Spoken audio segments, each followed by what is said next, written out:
Hello students, hope that you are fine. Welcome to my geography video tutorial of 9th standard.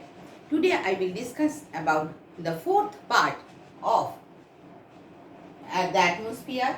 In between atmosphere, I will discuss first the greenhouse effect.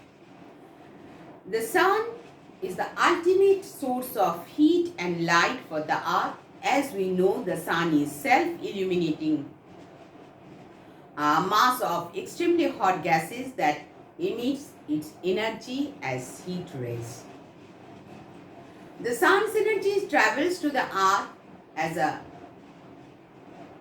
electromagnetic radiation in the form of short waves. Solar radiation has no difficulty in passing through the atmosphere to the earth's surface. It is absorbed and retained by the earth and by the objects of its surface. The absorbed heat is then radiated as long waves, outgoing terrestrial radiation, mainly infrared rays. Some of these gases in the Earth's atmosphere act like the glass in the greenhouse. Carbon dioxide and water vapor act as a greenhouse in the sense that the gases allows the visible light in the Earth's surface of the sun to reach the surface of the earth and absorb the outgoing terrestrial radiation, mainly infrared rays in the form of long waves.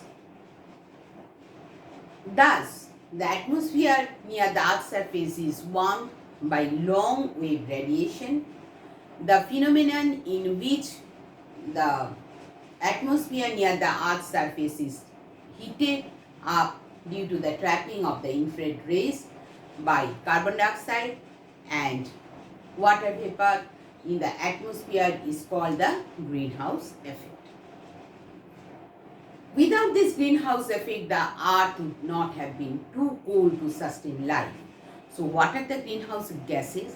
These greenhouse gases are water vapor, carbon dioxide, chlorofluorocarbon, methane and nitrogen oxide. Now let's see what is global warming. Global warming is recently very important factor in our environment. Social energy is intercepted by Earth, at the same time Earth radiates energy into the outer space. Incoming and outgoing radiation processes is simultaneously takes place. So, the balance between the sun's heat and reaches in the earth's surface are the heat radiated by the earth into the space determined by the temperature of the earth's surface.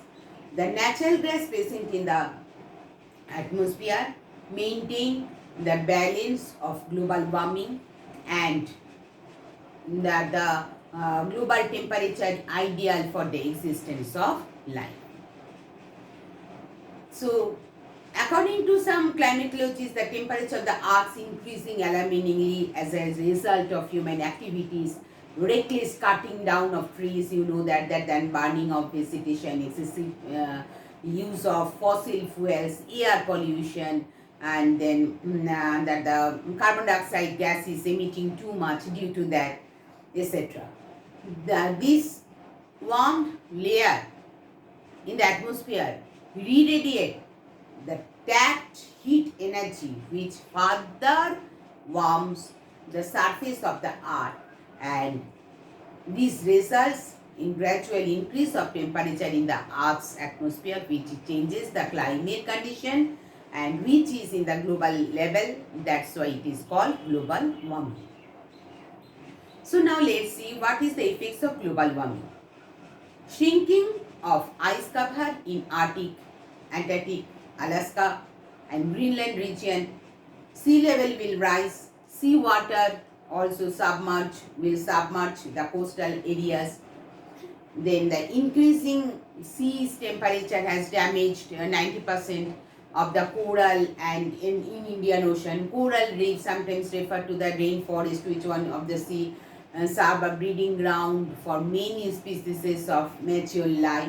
They also protect the coastlines from the storms. Increasing global warming temperature may adversely affect the evaporation rate of the surface water, soil moisture, precipitation. Precipitation means rainfall, etc. Evaporation also.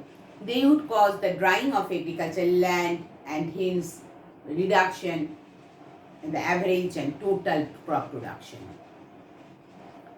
After that, we can say that there is means mainly there is the ecological balance, whatever is there, that is disrupted, and thus serious steps we should have to take to stop this global warming.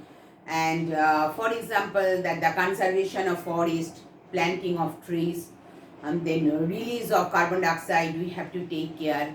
Then continuous that is CFC release in the atmosphere we have to control, and reduction of the quantity of chemical fertilizers for growing of crops, and also we have to use alternating source of energy. In this way we can stop our global warming. Then only we can save our environment. Hope that it will be helpful for you, this video. Thank you everyone.